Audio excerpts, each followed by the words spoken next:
नमस्कार। लोकसभा के नए आंकड़ों के साथ स्वागत है, क्योंकि इंडिया टुडे ग्रुप और सी वोटर ने लोकसभा की 543 सीटों पर नया ताजा ओपिनियन पोल जारी कर दिया है। क्या 2024 में हैट्रिक की तरफ बढ़ेंगे, या फिर जिस प्रकार से नीतीश कुमार ने यहां पर बिहार में खेला कर दिया है, तो ये कहीं ना कहीं असर पूरे देश के अंदर डालेगा।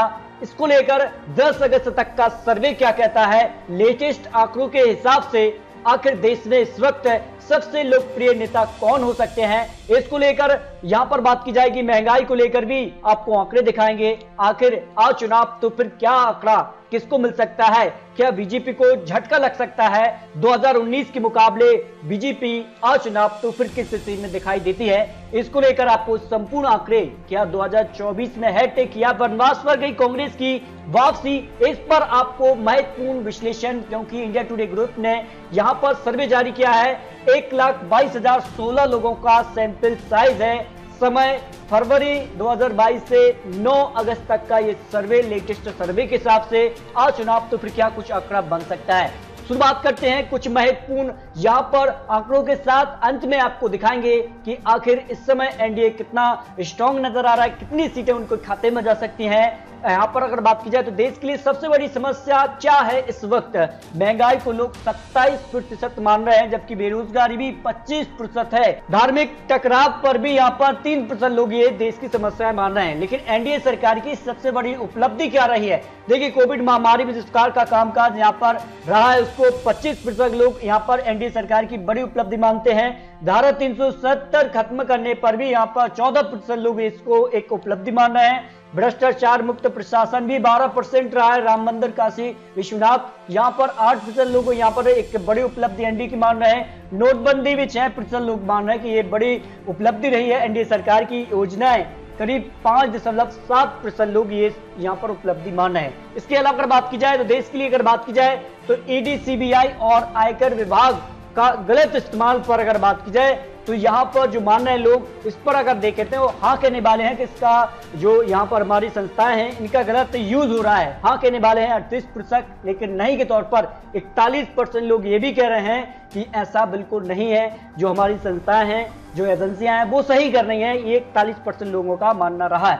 देश के मिजाज में अगला सवाल जो है वो है, देश में सांप्रदायिक सौहार्द बिगाड़ने का जिम्मेदार कौन हो सकता है। बीजेपी, आरएसएस यहाँ पर 20% लोग मान रहे हैं कि इसमें जिम्मेदार रही है। विपक्ष की पार्टियां 4.7%, मीडिया और सोशल मीडिया 3.3%, धार्मिक टकराव वादी गुट जो है वो 2.9%, यानी बीजेपी, आरएसएस को लोग देश में सांप्रदायिक सौहार्द का बिगाड़ने का जिम्मेदार ठहरा रहे हैं, जो आंकड़े यहाँ पर India today group C voter ने जारी किए हैं। इसके अलावा अगर बात की जाए तो भारत में समान नागरिक और संहिता लागू होनी चाहिए, इस पर देखिए हाँ कहने वाले 65% लोग मान रहे हैं कि हाँ यहाँ पर भारत में समान नागरिक पर जो यहाँ पर कानून है वो यहाँ पर आना चाहिए। 65% लोग इसके पक्ष में दिखाई दे रहे हैं, जबकि नहीं के तौर पर केवल 15% लोग ही यहाँ पर दिखाई दे रहे हैं, जो इंडिया टुडे ग्रुप ने यहाँ पर सर्वे जारी किया है। इसके अलावा अगर बात की जाए तो अगला जो सवाल है कि अब तक बेहतर प्रधानमंत्री कौन हो सकते हैं। देखिए जो यहाँ पर नरेंद्र मोदी जी को यहाँ पर लोग मान रहे हैं कि पीएम के तौर पर उनका जो कामकाज रहा है, 44% लोग यहाँ पर बेहतर पीएम के तौर पर देख रहे हैं, जबकि अटल बिहारी वाजपेयी को यहाँ पर 17%, इंदिरा गांधी को यहाँ पर 13%, मनमोहन सिंह को यहाँ पर 8%, जबकि जवाहरलाल नेहरू को यहाँ पर 5% लोग यहाँ पर अब तक के बेहतर प्रधानमंत्री मोदी के तौर पर दिख रहे हैं, जो यहाँ पर सी वोटर ने आंकड़े जारी किए हैं। अगर बात की जाए इसी कड़ी में अगला जो सवाल है कि पीएम मोदी सरकार में बेहतर मंत्री कौन है इस वक्त, अगर बात की जाए तो नितिन गडकरी को यहाँ पर करीब 22% लोग माने कि जिस प्रकार का उनका कामकाज रहा है सड़क निर्माण को लेकर, तो एक बड़ी उपलब्धि रही। इस कारण से उनका जो कद है वो काफी ऊपर दिखाई दे रहा है। यहाँ पर बात की जाए तो अमित शाह भी उनके पीछे दिखाई दे रहे हैं, उनका प्रतिशत 17% है, जबकि राजनाथ सिंह को यहाँ पर 20%, जयशंकर को यहाँ पर 4.7% है और स्मृति ईरानी 4.6% लोग यहाँ पर बेहतर यहाँ पर मंत्रियों में यहाँ पर देख रहे हैं, जो आंकड़े यहाँ पर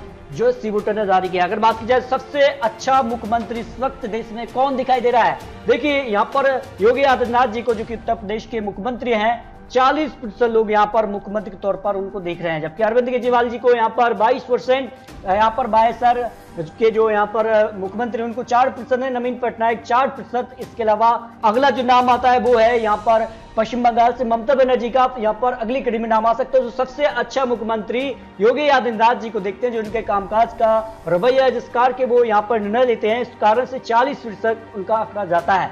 अगर बात की जाए तो कांग्रेस पर भी सवाल है कि कांग्रेस में कौन सुधार ला सकता है। जो कांग्रेस की स्थिति है, लगातार यहाँ पर उनका गिरावट देखने को मिली। अपने दम पर 2 राज्यों में सिमटकर कांग्रेस रह गई है। अब यहाँ पर वो बहुमत जो अन्य राज्य हैं या पार्टियां उनसे मिलकर 3 राज्यों में सरकार है। हाल ही में यहाँ पर बिहार में वो अब सरकार में आ चुके हैं। तो ऐसे में राहुल गांधी को ही यहाँ पर लोग मान रहे हैं सबसे कि वो यहाँ पर कांग्रेस को सुधार ला सकते हैं। मनमोहन सिंह को 15%, सचिन पायलट 13%, इसके अलावा कुछ और बड़े दिग्गज नेता आ जाते हैं इसी कड़ी में जो आंकड़ा दिखाई दे रहा है। लेकिन अब आपको दिखाते हैं इंडिया टुडे ग्रुप और सी वोटर ने जो 543 सीटों पर सर्वे जारी किया है, इस हिसाब से 543 सीटों में से एनडीए को 41.4% वोट शेयर इस वक्त चुनाव होते हैं तो मिल सकता है, और यूपीए को 28.1% वोट शेयर जा सकता है 543 सीटों को लेकर जो सर्वे यहां पर जारी हुआ है। अन्य की बात की जाए तो 30.6% वोट शेयर जा सकता है, यानी यूपीए से ज्यादा अन्य का वोट शेयर आ रहा है। लेकिन एनडीए 41% वोट शेयर के साथ क्या जो 543 सीटों में से 272 सीटों पर बहुमत मिलता है वो किसके पास जा रहा है। देखिए, अगर बात की जाए बहुमत का आंकड़ा जो है फिलहाल एनडीए को मिल रहा है, एनडीए को 307 1 अगस्त। लेकिन जो बड़ा उलटफेर यहां पर देखने को मिला है, बिहार में बीजेपी को झटका लग गया है, बीजेपी से नीतीश कुमार अलग हो चुके हैं। तो ऐसे में अब वो आंकड़ा घट रहा है क्योंकि काफी अच्छे नेता माने जाते हैं और इससे कहीं ना कहीं एक नेगेटिविटी भी यहां पर देखने को मिली है। तो ऐसे में माना जा रहा है कि 286 सीटें एनडीए को 10 अगस्त 2022 तक के सर्वे के हिसाब से, इंडिया टुडे सर्वे के हिसाब से जा सकती है। यानी बहुमत का आंकड़ा एनडीए को मिल रहा है, लेकिन क्या बीजेपी को अपने दम पर मिलेगा, ये नहीं। इसके आंकड़े भी बहुत आपको जल्द देंगे। यूपी की बात की जाए तो यहाँ पर यूपी में 125 सीटें थी 1 अगस्त, लेकिन जब यहाँ पर नीतीश कुमार ने बिहार से एनडीए गठबंधन टूटा तो उसका फायदा सीधे तौर पर यूपी को मिल रहा है। 140 सीटें यहां पर जा सकती हैं, 21 सीटें यहां पर यूपी को प्लस हो रही हैं, जबकि 21 सीटें माइनस हो रही हैं। तो ऐसे में माना जा रहा है कि जबरदस्त नुकसान हो सकता है बिहार को लेकर एनडीए को, लेकिन बहुमत का आंकड़ा फिर भी एनडीए के पास दिखाई दे रहा है। अन्य की बात की जाए तो 111 सीटें और 111 सीटें, यानी बात की जाए सारा जो आंकड़ा है देश के मिजाज पर जो यहाँ पर सर्वे जारी हुआ है, साफ से यहाँ पर एनडीए पूर्ण बहुमत के पास दिखाई दे रही है। यानी हैट्रिक की तरफ प्रधानमंत्री मोदी जी बढ़ सकते हैं। कुछ सीटों का नुकसान उनको 2019 के मुकाबले हो रहा है, लेकिन फिर भी बहुमत का आंकड़ा आज चुनाव होते तो मिलता है। लेकिन आने वाले वक्त में अभी भी समय है, क्या आंकड़ा घटेगा या जो उनको डैमेज मिला है इसकी वो भरपाई आने वाले वक्त में करेंगे। क्या विपक्ष एक साथ मिलकर चुनाव लड़ेगा तो फिर यहाँ पर और मजबूत यहाँ पर विपक्ष हो सकता है और फिर बीजेपी को और एनडीए को चुनौती मिल सकती है। चुनाव को लेकर आंकड़े जारी हुए हैं, लेकिन ये आंकड़े हैं, चुनावी विश्लेषण है। आने वाले वक्त में क्या होगा ये तो आने वाला वक्त ही बताएगा। लेकिन आपको क्या लगता है, क्या एनडीए पूर्ण बहुमत, जो आंकड़ा वो जारी कर रहे हैं, जो अब खबर है कि एनडीए 350 से 400 का आंकड़ा क्या वो मिल पाएगा, ये काफी महत्वपूर्ण हो जाता है। क्या यूपीए की वापसी बिहार एक संकेत है या फिर अन्य विपक्ष एक साथ मिलकर चुनाव लड़ेंगे, ये काफी महत्वपूर्ण हो जाता है। क्योंकि आपकी राय भी काफी महत्वपूर्ण है, आपकी राय भी देखी जाती है और नए विश्लेषण में आपकी राय को भी आप सम्मिलित करके एक नया समीकरण आपके सामने रखेंगे। तो अपनी राय जरूर रखिए। तो मिलते हैं एक सटीक महत्वपूर्ण जानकारी के साथ, तब तक के लिए जय हिंद, जय भारत।